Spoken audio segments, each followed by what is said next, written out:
you're gonna see a bunch of butts. It kind of gives you the opportunity to like snuggle up. Maybe have some margaritas before.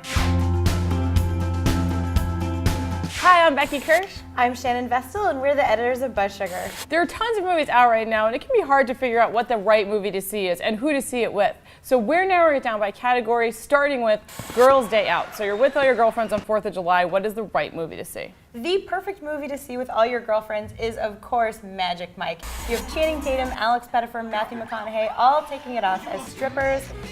You're gonna see a bunch of butts. I don't know if there's a better movie to see with all your girls. The law says that you cannot touch. But I think I see a lot of lawbreakers up in this house. Well, I understand why that's the obvious pick, but you know what? I got friends that think Channing Tatum is overrated. I got friends that see the Magic Mike trailer and are instantly made a little bit uncomfortable. So for that point, I think I'm going to say Ted, because Seth MacFarlane is hilarious, and I think this one, you know, while raunchy like Magic Mike, I don't know. I think it's more of like a romantic comedy because Mark Wahlberg and Mila Kunis, so I think that's the right answer. I think that's another good option. I love Mark Wahlberg myself, so I think that's the good choice for if your friends want to see something a little bit funnier. But I think we've determined both of these movies are pretty raunchy, so maybe take your girlfriends to margaritas beforehand. Okay, there you go. Valuable advice. Drink first. And, you know, if you're into the Chippendales thing, go see Magic Mike. But if your friends are not, you know, so into Bachelorette style 4th of July, then maybe Ted is your best option. Now let's talk about date night, something a little more romantic. What is the right movie to see on a date? I think if you're going for a romance, I think the perfect date night movie is Wes Anderson's Moonrise Kingdom. It's set in the 60s. It's about these two kids who are in love.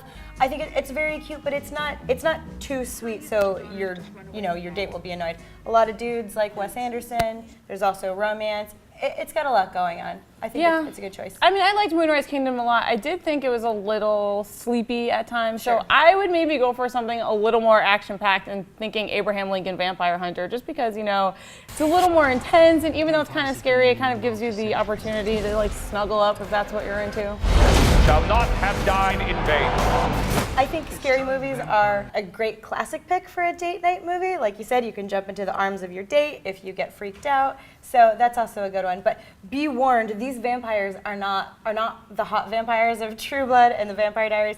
These are scary ones. So if you don't like scary movies, you might want to stay away. All right, so if you're looking for a traditional date night movie, then you should go with Moonrise Kingdom. But if you want something a little more fun, something that'll maybe give you more fodder to talk about at the dinner after the movie, then go with Abraham Lincoln Vampire Hunter. So finally, a lot of families are going to be together on 4th of July because everyone has off. So if you're going to the movies with your family, what movie should you see? I think a great choice would be The Amazing Spider-Man. It's a fun comic book movie. There's not a lot about it that's offensive, and it's fun to see this new version with Andrew Garfield and Emma Stone. I loved Spider-Man. I think my parents would really like it too, but little kids, I don't know. It's kind of a fine line because the lizard gets a little bit scary, and you know, Emma and Andrew have some romantic stuff going on. Little kids might not be that into it, so I think Brave might also be a good option because it's completely innocuous. Everyone can appreciate it. Little kids, big kids, adults, everyone you got.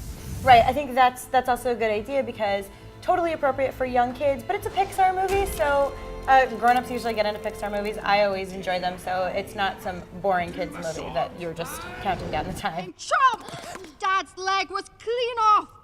Down the monster's throat it went. Oh, that's my favorite part. If you're going to see a movie with your parents or some older kids, Amazing Spider-Man is a great option, but if you're just looking for something that will please everyone, Brave is also a really good choice. Now we've told you the right movies to see on 4th of July, but tell us which ones you think you're going to go see. I'm Becky Kirsch. I'm Shannon Vestal. Thanks for watching The Buzz.